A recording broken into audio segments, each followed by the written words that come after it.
Dalo, everybody. I will try to make this presentation a very brief one so that many people will follow it, watch it, and learn important things from it. I have been following what's happening in Ukraine fastidiously. The truth is that what has been happening in Ukraine in recent times has also been happening in many parts of the world, in Africa. But because Ukraine falls into the part of the world that matter more than other parts of the world, it has grabbed the attention of more people than the mass killings that have also been going on in other parts of the world. I'm human. So, my thoughts about the state of the world went into overdrive, or rather, my thinking about the state of the world went into overdrive. Brothers and sisters that will follow this presentation, we can do better than we are doing. When I say brothers and sisters, I mean everybody in the world. We can do better than we are doing. We can actually have an era where people will come into this world, live to very old ages in good health, and pass on without anybody molesting them. In other words, we can have an era of peace. The central basis of this presentation is what will the Igbo people do to bring about this period that I talked about. This period that you find the Jewish and the Christian traditions referring to as the time of the Messiah. What can the Igbos do to make it a reality? Interestingly, the Igbos have a lot to say about this period. The Igbos retain the notion that there was a time that was better than the time we live in. This is remembered in the following statements. Mgbe enu wa n'ọsa, mgbe ụmụ anụmanụ na-ekwu okwu. I will translate. When above was like where we are standing on presently, when the squirrel, let me leave that part of it. I had already given you a good explanation of what he's talking about.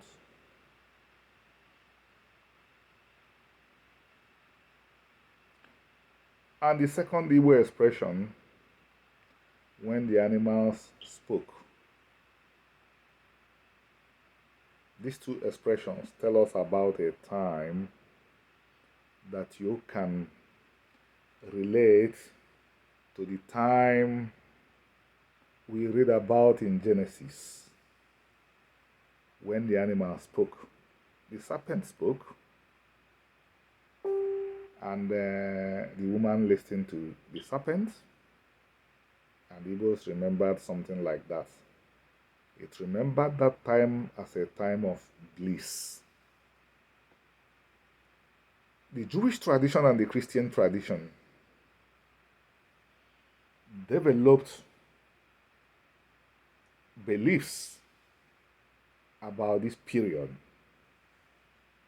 In my examination of Omenana, which is the Igbo religion, which is the Israelite religion that you'll find in what is called the Torah.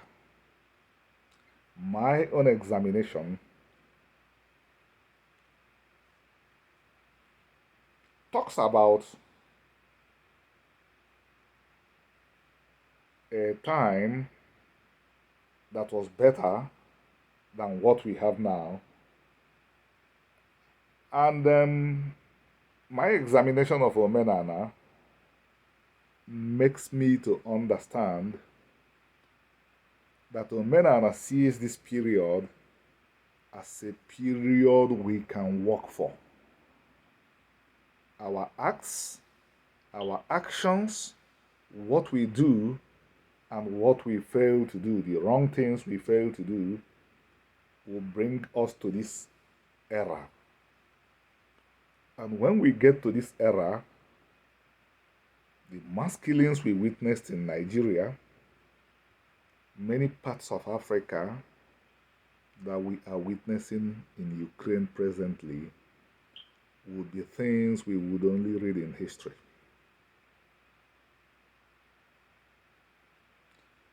The question then, or now, is why is mankind unable to move towards this era?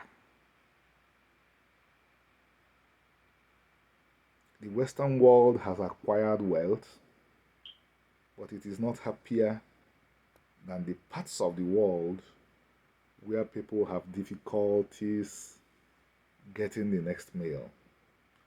Why is mankind this messed up? I will still reiterate and repeat what I have been saying. Mankind has lost its way. We humans have lost our way. We no longer know how to get to this era that will bring happiness to anybody and to everybody, because we have not seen a model. And this is where the Igbos come in. The Igbos, if I am right, remain the only people in the world who have built a society that came near to this period, to what the world was in this era that we saw in Genesis. That Jews think the world will be like in Messianic times, that Christians conceive the world will be like after the Christian Messiah had come. The Igbos built it in this world that we are living in presently.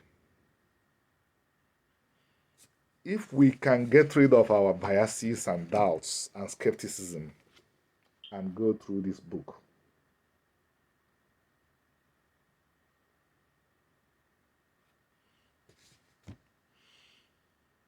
we would know, confirm that I am not making an idle statement. In the Igbo republics that Britain destroyed, even the slaves, I am sorry to use this term slave, for the people that became dependent on others for their lifetimes because they fell into need, had access to land, and they must marry. And according to European observers, who were for the most part looking at Igbos as people belonging to the inferior race, they discovered that that person that we referred to as the Igbo slave had 2 days in every week free. On the day of rest of the Igbo people, nobody worked. In my Republic of Zobo, in Eziora, this day is called Eke Ukwu. In my Egbema sub-community, sub-republic, it is called Nkwo Oru. It is the equivalent of the Hebrew Sabbath. In Greece, ancient Greece, the slave had no such right.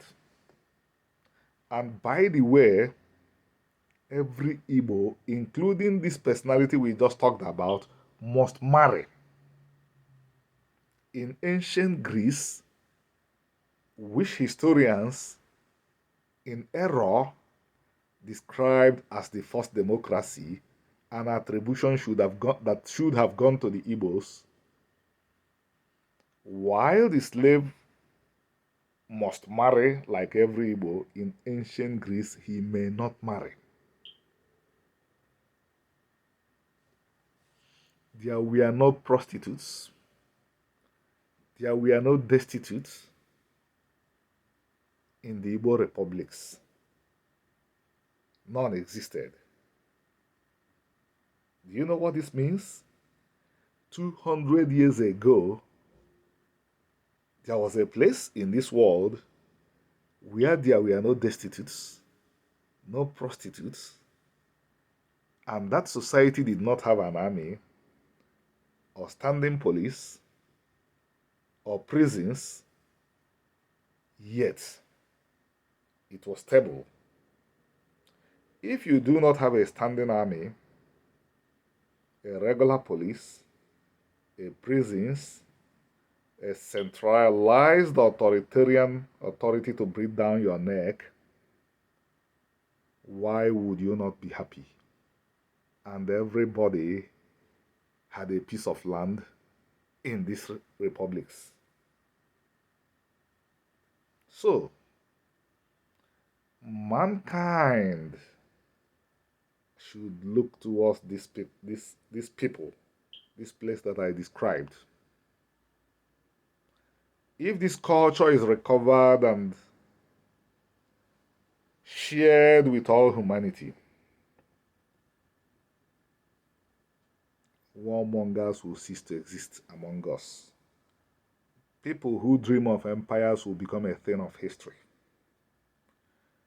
People who dream about keeping all the wealth of the world to themselves and giving bits and pieces to the poor will realize that that is not the path to happiness.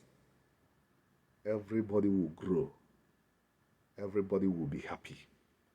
We will be in messianic times again. And before I draw this presentation to a close,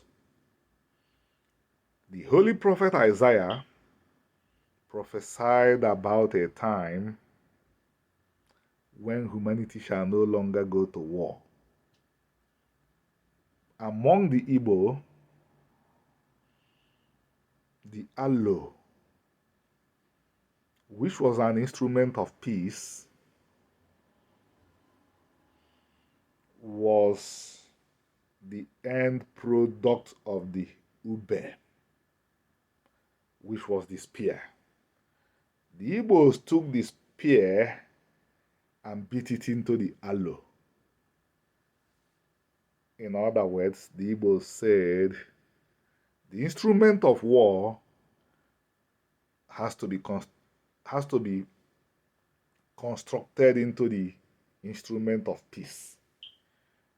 And the ube was converted to the aloe. This truth has to get out. It's part of my commission in this world to get this truth out. The Igbos think they are trapped in Nigeria because the Igbos don't know who they are.